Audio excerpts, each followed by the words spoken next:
Hello, everyone, and welcome to episode 2 of season 4. If you've just joined us, I am Robin of Added Tired Witch on all platforms, and I am joined by Maria of Maria the Arcane on all platforms. Hello! Hello! So, we wanted to tell you guys that we have chosen our next class and instructor, and I'm super excited about it because it's one of my favorite correspondence books, especially for kitchen witchery. We're going to invite Laurel Woodward, who wrote Kitchen Witchery, and it's like this huge correspondence book full of like different types of foods you can cook with and the history behind like the correspondences and all that. And she even includes like gluten and vegan recipes in there, which a lot of kitchen witchery books don't. But yeah, she's going to teach a class on it, and she's going to teach kind of like the basics and kind of like elevating your kitchen witchery craft a little bit. And she's already, yeah, we've had back and forth conversations, and she's thinking about doing a quick bread making demo, going into herbal infusions for drinks, and empower cleaning, and certain like incenses you can use like while in the kitchen and things like that. And I thought that was pretty cool, and I'm really excited for the class. Yeah, I'm excited too. I think it's gonna be really fun.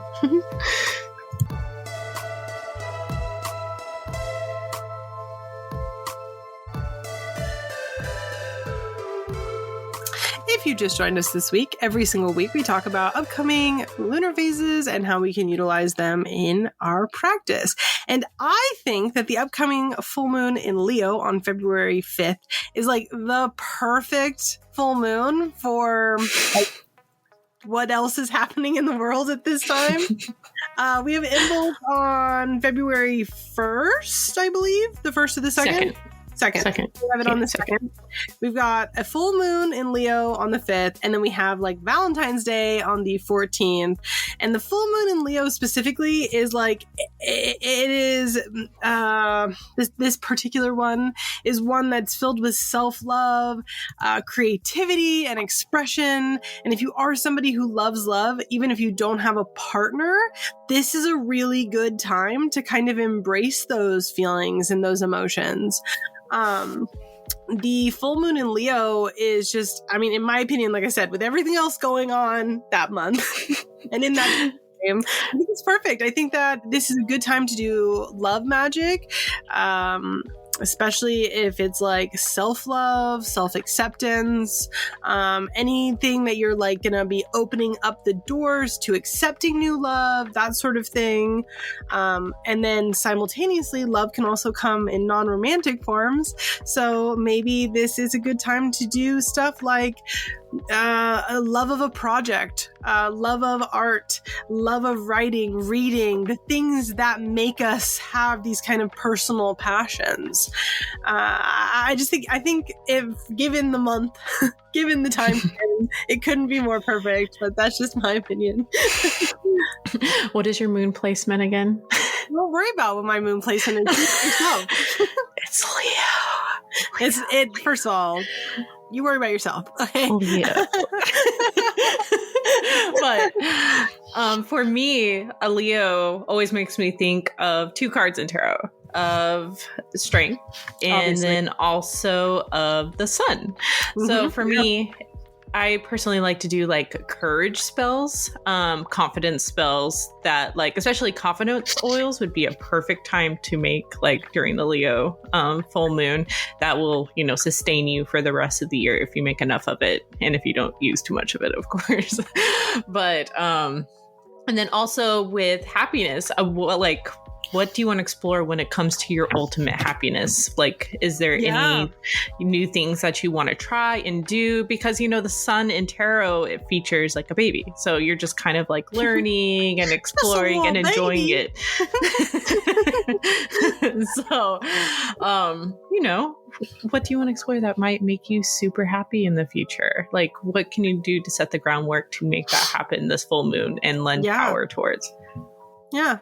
I love Leo full moons. I really do. Like, it has nothing to do with my moon sign. Okay. She lies. I'm not lying. Lies. I am so cute. Anyway, but I do really love them because I do feel like, especially when they come at times where there are all these other kind of, I don't know, needs for a burst of creativity, energy, love, that sort of thing. I just think that it always comes at the right time. Well, especially, we're still in winter. Yeah. And it's still really dark outside. And if you're like where I am, it's raining and cloudy all of the time. It's pretty much feels like the Seattle of the South right now. So, I mean, I will take a very sunny full moon anytime. I would love to be in Seattle right now. I think that being in a constant rain sounds amazing. It rained here in California for like 3 weeks, and it was amazing. And everybody was complaining about it, and I was like, I think that this could continue forever, and that would be fine. I agree, but I just wish I could like flip on the sun light switch whenever I want to take pictures. Or do videos. Yeah. You're looking at my house right now. It is so dark. Obviously, no pictures or videos is going to happen today. No.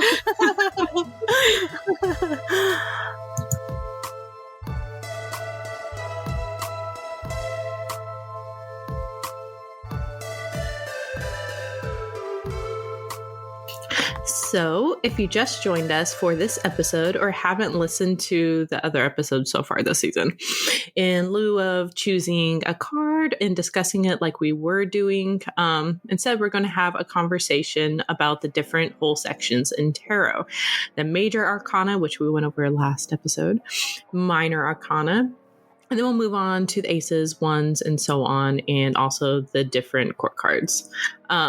I think it would be fun and help people understand tarot on a whole deeper level and shake things up a bit. And then sometime next year, we'll go back to discussing each individual card. So this week, we are discussing our biggest thoughts on the Minor Arcana. So the Minor Arcana is very reminiscent of playing cards. Sometimes even decorators create what we call pip decks, which just show a certain amount of objects on cards. And the minor, rather than having full-blown illustrations like in the Rider-Waite-Smith, for instance. So much like playing cards. But most tarot decks you see out there will have all the cards illustrated with depictions of the cards' meanings. So the Minor Arcana features 4 suits, or as I like to call them, realms: the cups, wands, swords, and pens. We won't be diving into each of these this episode because just like the aces through the kings, we'll be going through them one by one in each episode. But there are 56 cards and altogether in the Minor Arcana, 14 in each suit. So anyways, the minor shows the minor happenings in our lives, the footnotes, if you will, especially when up against a major card. They also show the growth or the things that we are dealing with in particular areas of our life, like how the cups deal with our emotions. To me, the minors are the whys. Much of the time. Like, for instance, let's say you're having a tower-like moment in your life and you pull the 8 of Cups. The 8 of Cups shows that you are walking away from something you have emotional ties to, so you can forge your own path ahead. And that is causing it to feel like your very foundations are being ripped up and everything you built is changing. It is why you are in this tower-like moment. Additionally, on a similar note, unlike the majors, these cards get specific. While the major is more general, since they represent is more general and they represent and narrow things down in certain areas of our lives, which definitely helps a divination practice, making things less vague. I think it's important when you're reading for yourself to remember that these are minor cards. Most of the time, they are fleeting unless we are living under a major arcana card that is similar. So if you have, let's say the 3 of Swords happen, which is heartbreak, well, it hurts and your pain and sadness is absolutely valid and you should honor it. But that pain will not last a long time or forever. We also don't stay in cards like the 10 of Cups, which shows peak happiness forever. That is completely unrealistic. Life ebbs and flows, and the minors show that in each of their suits. I like the metaphor that on the Fool's Adventure, consider the Minor Arcana side quests.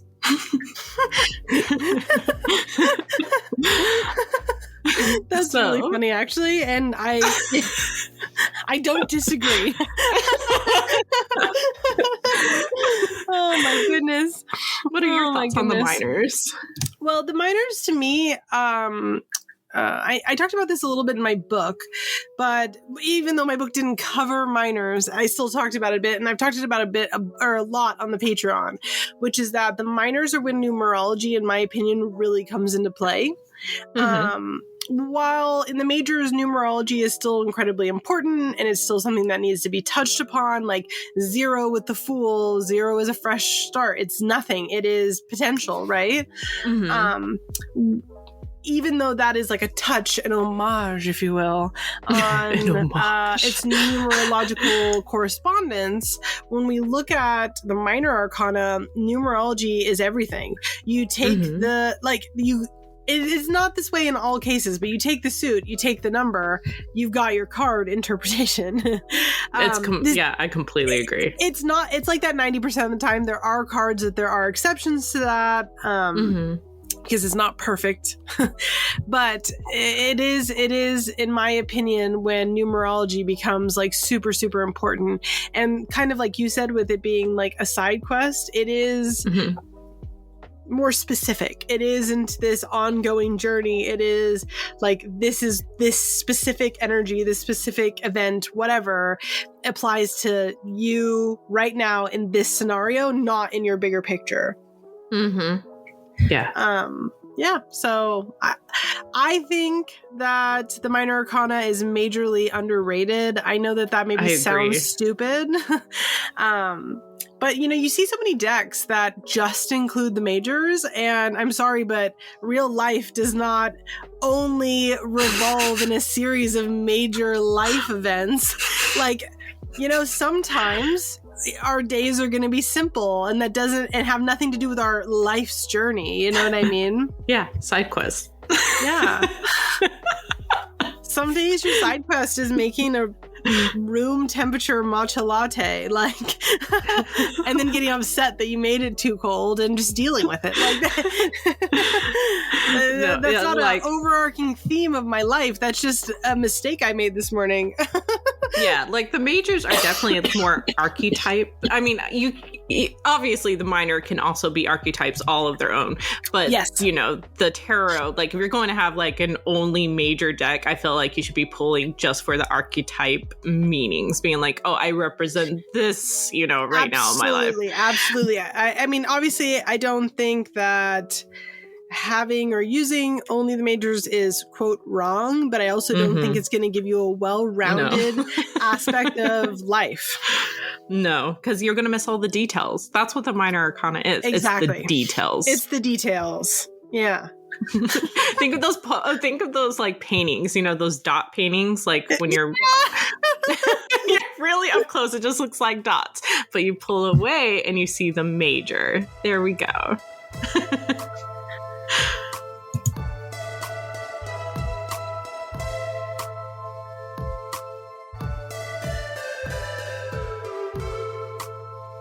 So, our main topic of discussion today is growing your practice this year. This is stepping out of that beginner box into something a little bit more personal. I do want to start off by saying, before we head into this, that witches, please go easy on yourselves. Seriously. Yeah, you may not know what this year holds. Seriously, yeah. Yeah, not everything you set out to do will be possible. All you can do is embrace each new day and try again. Much like the person depicted on the 8 of Pentacles. Your practice will never be perfect for a long period of time. It isn't realistic. Life has a way of making us focus on certain things at certain times, and that is okay. It's okay. Yes. So, what is one of your tips? We'll just go back and forth. For me personally, when it comes to I don't like the term grow your practice, but I want to explain. Because I feel like no matter if you started yesterday or you started 10 years ago, the act of doing means that you're always growing. Deepening. Right. So like for me, it's more like solidifying my practice, deepening my practice, and engaging with my practice on a more meaningful level. So for me, it's always going back to the basics is with a new mindset. So if I feel like, I'm finding myself in a bit of a stagnation point, maybe I'm going to go back and read one of the first books that like inspired me. Or re-explore a simple topic like color correspondence, let's say. That's a simple topic. So maybe I'm going to go re-explore that in a different perspective. What does somebody that I've never heard of think about this? I personally think that going back to the basics really just can reignite things, can really just push things to a deeper level, and giving yourself a newer perspective on stuff really matters, in my opinion. I think it's like watching your favorite witchy movie to get back in the mood to practice, like reading your favorite beginner book to get him back in the mood to practice too. Kind of like on the same note, I know we say this so many times on the pod, but getting specific about your interest in magic is incredibly helpful. You won't find many general books that covers everything you need to know after you've been practicing, for like a good while. And I think getting specific and thinking about, what do you want to learn more of, and like exploring that can what am I trying to say? Just being more advanced witch than a beginner means, that you are making your own spells. You have the correspondence books. You have knowledge on why those correspondences are the way that they are. And this gives you the power to make your spells personal and your practice personal, And then you can open up the door to exploring a specific deity or spirit you want to work with, like learning all the history and folklore about them. You can develop your own thoughts and feelings when it comes to tarot cards, and even like diving into the history of tarot. Like I like to think of beginner books being at the top of like a tree graph, and then like everyone just splits off in their own separate sections and like explores things that are personal and unique to them. No one book can cover like all those interests. Like right now, I'm specifically exploring Hestia. I just got done with Lessons from the Empress, which explores tarot from a creative standpoint, and I will be moving on to learning about the history of tarot in addition to learning about Hestia. So just like, that's how I'm getting specific in my practice right now. I was talking to one of our patron members one of the mentor patron members, and we were talking about getting overwhelmed with having too much. And something that I had said to them was how I have noticed a pattern, because we've been doing this mentor thing now for 3 years, 4 years? 3-4 years now. 3 or 4 years now. And I've noticed a pattern sometimes that comes up where people get so excited about learning stuff. There's so much stuff in witchcraft. There's a million different paths. There's a million different topics. Even if you take a small topic like tarot, you can branch that off into things like the original history, the French version, the Italian version, pip decks, the playing card versions of divination. Like you can get deep into like the A weight stuff. Like you can get into the history of Pixie, what's her name? Pamela Coleman Smith. You can get into all these different things, and it can be super overwhelming. And that's on one topic in a huge, umbrella of topics, and it can get super overwhelming. And I have noticed that when people are trying to level their practice up for whatever, however that looks, they can tend to feel like they need to take on a million different things. A million. And then get overwhelmed, which is reasonable. Get overwhelmed and then burn out because they're trying to do too much at once. And one of the things that I recommended to this person that has helped me is making a schedule. When you are in this period of like having this huge burst of creativity or inspiration or wanting to learn, setting yourself up in a way that you aren't going to get burnt out. So like on Mondays, I read 10 pages of my tarot book, 5 pages of my tarot book. On Tuesdays, I go and try to make my candles I want to make. On Thursdays, I go out for a forage and see what's in my area locally that I can make into, home herbs. Like, obviously, I'm just like pulling ideas out of my ass here. But what I'm saying is that instead of trying to do everything at once and getting overwhelmed, even just at the idea of all the things you want to explore, separate it out and keep yourself in a schedule, even if it's like, loose, even if you don't stick to it directly, it's easier to not get overwhelmed, because I feel like that's how a lot of people find themselves in burnout when they're trying really hard.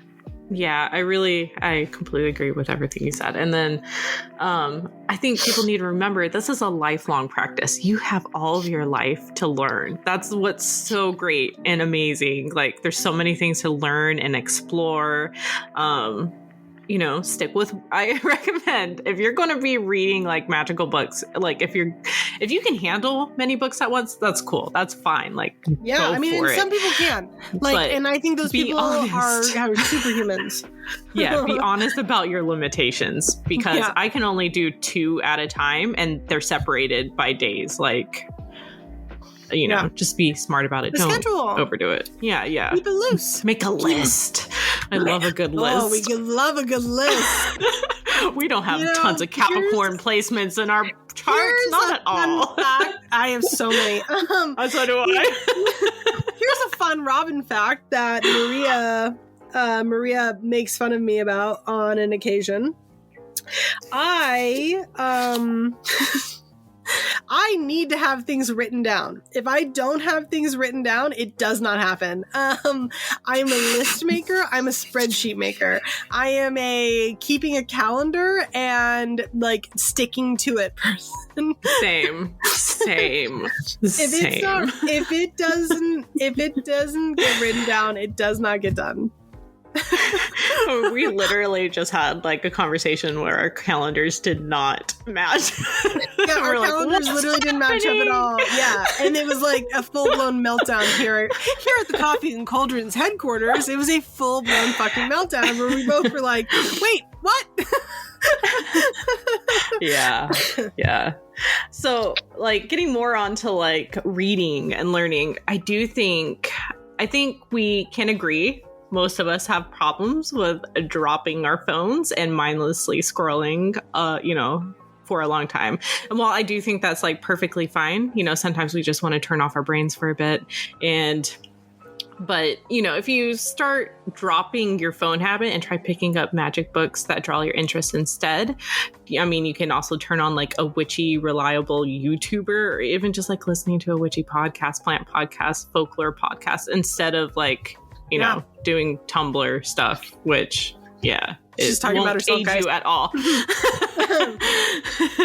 I think actually the like going off of that is such a good point, like bouncing off what you said about podcasts, YouTubes. Like the thing is that reading books, whether it's in an audiobook format or it's written, is not always accessible to everyone for a variety of reasons. And while I do think that you should read wherever and whenever you can, the fact of the matter is not everybody can read, even 10 books a year. It's like dyslexia, ADHD, time, etc.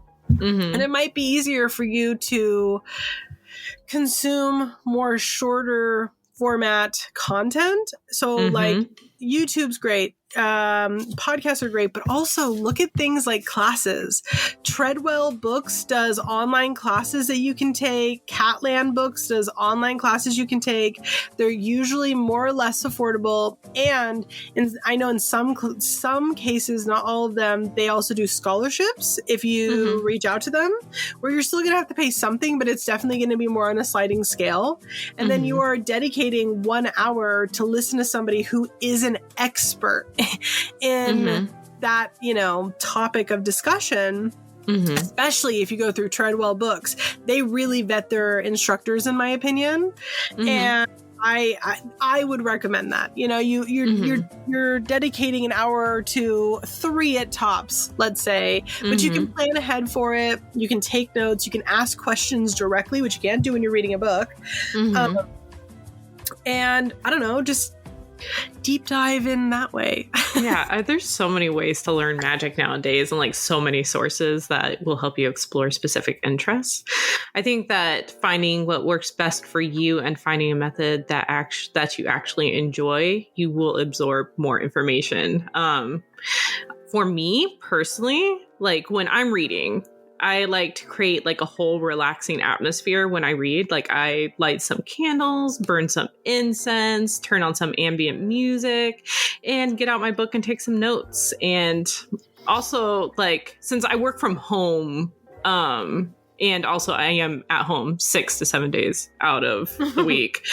And, home life can get a little stale. And sometimes it gets, my wife and I, like, we try to make a point to go to like a coffee shop one time during the week during our downtime where, while we are there, it is like our personal interest work time. Just being away from the house and somewhere fun, like, I don't know what it is, but I get so much more done and learn so much more that way. I think it's just because I'm away from the house and I can turn off that mental list of things I need to do that is like going nonstop in my brain just all the time, and just be present easier in my learning, Right. Yeah. Right. Yeah. I think it's about perspective. And I think that when we are on the internet, especially, we can kind of find ourselves getting put into this box, if you will, with, in my opinion, and this isn't to be disparaging on anybody, this is just a trend, or anybody specific. It's a trend I've seen. There are a bunch of accounts that especially come in short format content. So like TikTok, Reels, YouTube Shorts, etc., where they get very successful because they speak with a lot of confidence. They're charismatic. Like, they have not that even whole... charismatic. They're like, when somebody says something with like a lot of like authority behind it. Maybe like Corey, who did like New World Witchcraft, because he has that really stern. Saying Corey is obviously very knowledgeable in everything he talks about, nice. But I'm saying as someone who wasn't and spoke like him, the kind of presence that verbally somebody brings to a room. Corey is incredibly intelligent and knowledgeable and well researched. He is not what she's saying. Yeah, that's what I meant. That kind of person where they speak as though they are just super confident and knowledgeable about what they say, and the things they're saying are incredibly fucking harmful. I've noticed it a lot in this weird split demographic where we have people that are either teenagers or like just coming of age people, and then you have the exact opposite where you have these people that are like, in their late 30s to early 50s, that kind of range, you know what I mean? Where they'll say these things that are just like, I wouldn't even say out of pocket, but it is like, well, that's your opinion. You know what I mean? Then just because it's your opinion doesn't make it a fact. And it's okay that you feel that way, but you really need to stop shaming other people for not reading 3 books a month, or, you know what I mean? Or not fucking only doing love and light. And like, I don't know. Obviously we could go on about this forever. Those kinds of negative things. But I don't know. It's crazy to me. Yeah. I just want to get into one more thing, because I do think as a witch, connecting with the land is so important. Like, I do think that witches, you said it a little bit something that you said, but getting involved in researching and learning about the native and invasive plants in your area and reading the lore, history, medicinal uses, and even taking in their appearance and how they grow to create magical correspondence for them is very helpful for personal like practice. It is so easy to get caught up in like using general witchy herbs like mugwort, rose, lavender, all of those, but they have to do that for witchy books and even correspondence books. So it's more accessible to a wide range of people. And a bunch of those things are readily available. I think it's important to remember just because you can't find magical information about a particular plant doesn't mean you can't use it magically. I like to personally concentrate on the invasive plants in my area because they don't help the ecosystem, and most of the time they are readily and abundantly available because they take over everything. But like just getting involved with the land around you, I promise, will make you feel like a badass witch, especially if you don't have a green thumb like me. I cannot like wait for the spring so I can pick my own nettle and like just fresh dried nettle is honestly like chef's kiss. Yum, burns the mouth so good. I will say, before you do like just start picking random plants in your area, do take into account if they're endangered when you pick it. Natives are so often overtaken by other plants and humans that it damages our ecosystem. But there's so many books out there that like concentrate on local plants in your area. And like, yeah, they won't list the magical uses, but just like taking accountability, how, like, as I said earlier, how it grows and what people use it for. And the thing is also the World Wide Web typically has a whole list of how these things can be used. So that is the cool thing. Mm-hmm. That is the cool thing. Do you have anything you want to share? Are you good? Nope, that's it. That's everything. I think I really think like, I don't know. I really think that if you lay off yourself a little bit, you look at new potentially, enjoyable ways to consume information. And and just kind of put yourself out there. I think that is what matters. And your practice making should it work personal too for you. Not you shouldn't be trying to feel like you're swimming upstream.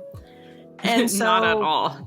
You want to swim with the stream, with the flow. Go and so with the flow. If it feels like you're having to force yourself to fit into some sort of box or do things, evaluate why that might be. Evaluate if it's working for you, and if maybe you need to put a pause on one thing and shift to something that is working better. Yeah, make a pros and cons list about what is and is not working in your practice right now. Yeah.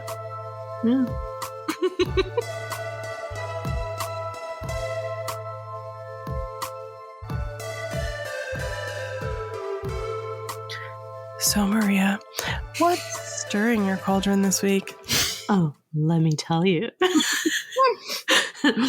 Okay, so I have spoke about this before on a previous podcast, but once again, it is stirring my cauldron, and I think it's pretty cool, and I think more witches should do it because technology is a thing, and we're allowed as witches to adapt to technology.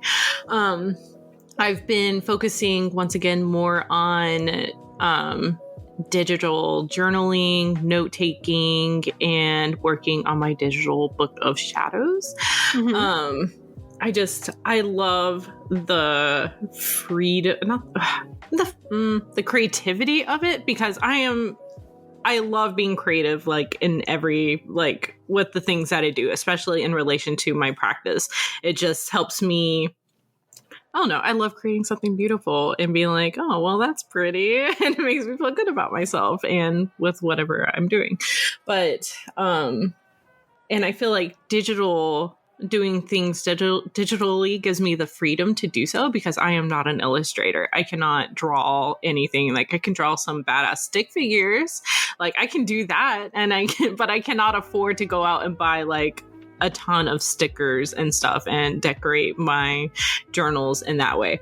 But digital journaling and stuff gives me the option to do that, where all I have to do is like create my own photos, or I, use PNGs, which you can use like there's a site called Raw Pixel where you can get like a ton of like really cute PNGs to fill your digital notebooks with.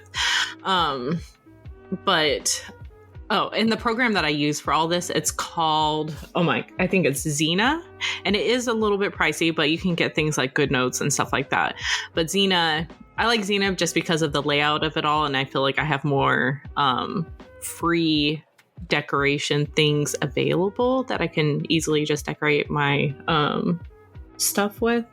So I highly recommend checking it out. I think it is $40 a year, but they do a special like at the beginning of the year where you can get it cheaper, and that's when I generally go ahead and go get it, and it's kind of like a present for myself that I do utilize throughout the year. So it is something that's very well spent. That's how I feel about Canva. I like Canva too. I want to pay for that one, but I'm like, should I? But just get on my account.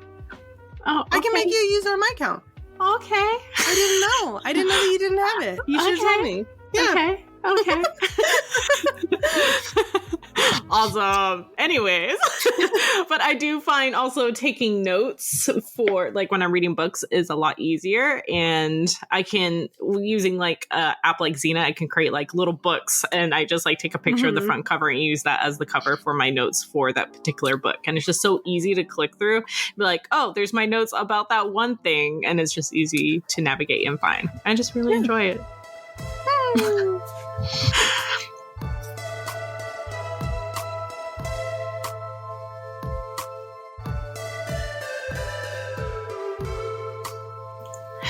So, Robin, what is not stirring your cauldron this week? Thank you so much for asking. Oh, you're so welcome. I've talked about this on the internet. I actually did a really long Instagram post about it. But it's been going around the internet, this whole discourse on if you show anyone your altar, including like posting a photo of it online, that your magic doesn't work. Again? This is happening again. And I just like, shut up. Simply shut up. You want a fundamental understanding of what an altar actually is and its historical uses. Altars can be like outside. You can like your altar can be nature. Your altar can be your home. Like what, nobody's allowed in your home now? Like, hello? I really think nobody's allowed in your kitchen? You're not allowed to post a picture of your kitchen on the internet? Get a grip. Now, I think that it is worthwhile to have the conversation around posting active workings on the internet. Like if you're actively doing a spell and like posting that on the internet and the potential there for someone to negate that magic. I think that's a very valid conversation to have for a variety of reasons. I don't post active working online. I don't, just because I feel like your energy goes to the video rather than the working. And I also feel like there are petty people out there who might even like evil eye it, you know what I mean? And so I just don't. That is my personal choice and opinion. I think that if you're going to post active workings online, that is your choice. And just to maybe be aware that there is a chance that, like Maria said, the energy could be going to something else. Or like I said, that somebody might even accidentally negate stuff. But having this conversation around whether or not you can post your altar on the internet is just paranoia at this point. And lacks a fundamental understanding of what an altar is at all. You know what I think it is? I think people are trying to be like the whole witch trials thing. You have to hide your altar. Massively. You have to hide your altar. Because it's what makes people think that makes their practices more aesthetic. You know, to be like, oh, you can't show your altar. Oh my goodness. You'll be, no.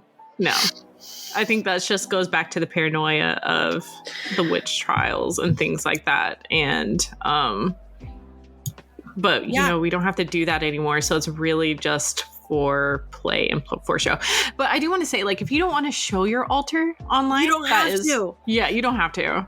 But like, don't tell other people they can't. Yeah, the thing is that you can do or not do whatever you want to do. It's your practice. It's your business. It's your business. But this whole like fear-mongering, stupid, baseless discourse, I am so tired of. And people, they go and they just get clout off of it. And it's like, I don't know. It's TikTok. It's tickety talk, and there has to be some sort of discourse going on every single day. Yeah. I just like how they bring up something that I heard like 10 years ago. Like, even on MySpace, I heard it. Like, guys, come on. This is tired. It's done. Just leave it alone. I wish I was 17 again and I had all that gusto over shit that doesn't fucking matter. Like, I think we did, but it did not relate to our crafts. Well, yeah, but that's what I'm saying, is that I wish I had that much energy still to be like angry about this stupidest shit I've ever heard in my life. People are dying, Kim.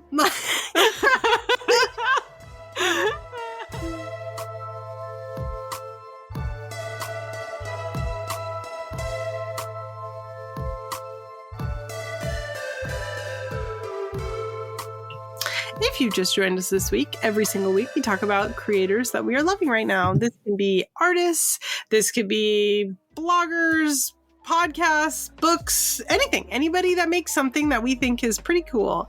And this season we have started to ask you guys to also contribute to us something that you think is really cool. As we've said in other episodes, we probably won't get to all of our submissions on this, but please send them to us anyway, and we will do our best to share the ones that we think are the coolest. So that being said, Maria, first, what is our like listener submitted creator? Okay, so out of the ones that we picked, I had to go with this one because I've been eyeing their stuff since I've been on Instagram. So it's Lucid Living Co.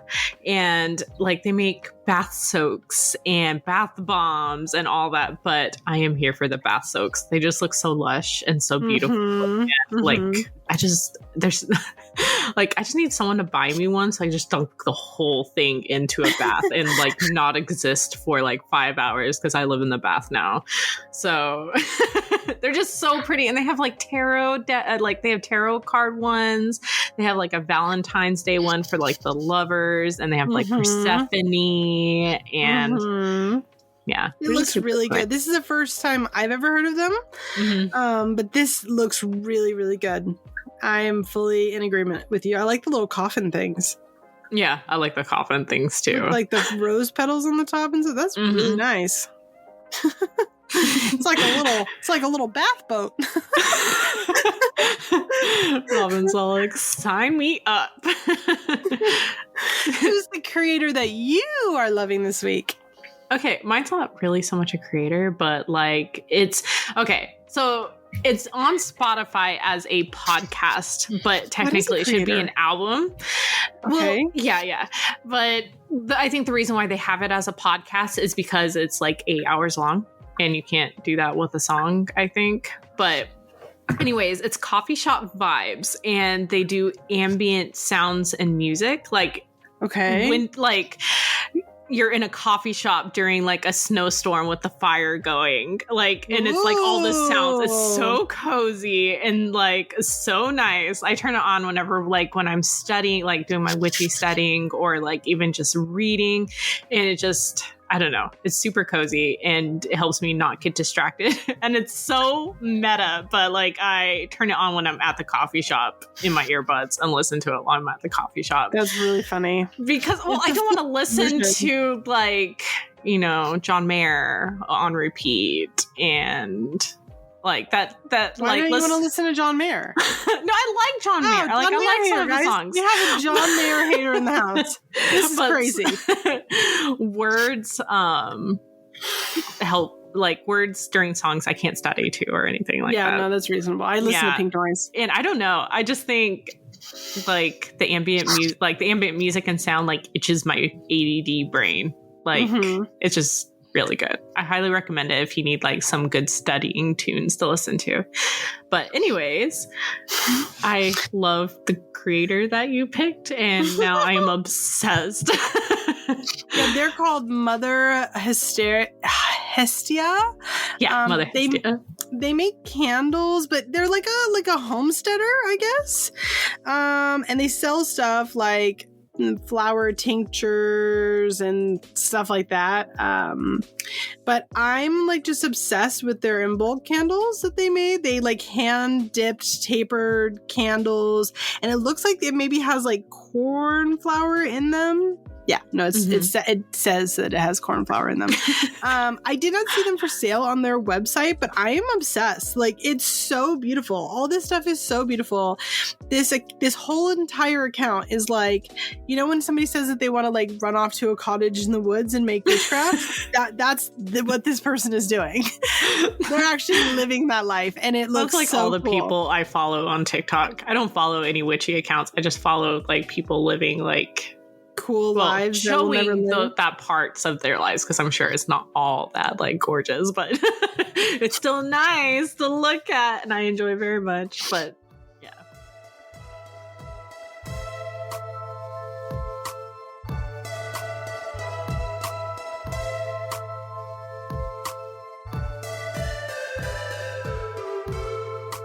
Thank you all so much for joining us today.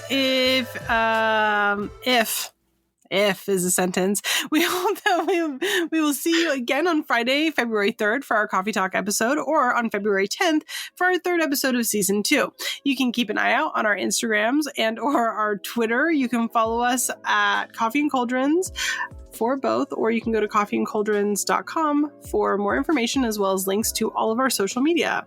And don't forget to join us on Patreon February 25th for author Laurel Woodward on a class on kitchen magic for the library tier and up. If you miss it, it will be available recorded a few days after the class for you to watch. That was hard. Why did I struggle so hard to read that? You sound like me. So, additionally, our Patreon Magical Beginnings offers our special 25-minute part 2 episode, a huge library of articles about witchcraft, a Discord community full of fun events and discussions, and we even have a tier that offers one-on-one conversations with Robin and myself. So please, if you love our sexy, sensual, beautiful voices, take a moment to review us on whatever streaming service that you are tuning in from, such as Apple Podcasts or Spotify. We love reading your reviews, and rating us with 5 stars helps us to be seen by others. Thank you to everybody who already has and everybody who will in the future. We appreciate you. We do. Very, very, very much. So, again, this is Coffee and Cauldrons with Robin from @tiredwitch on Instagram. And I'm Maria from @Maria_Arcana on Instagram. Are you ready? Yes. 1, 2, 3, 4.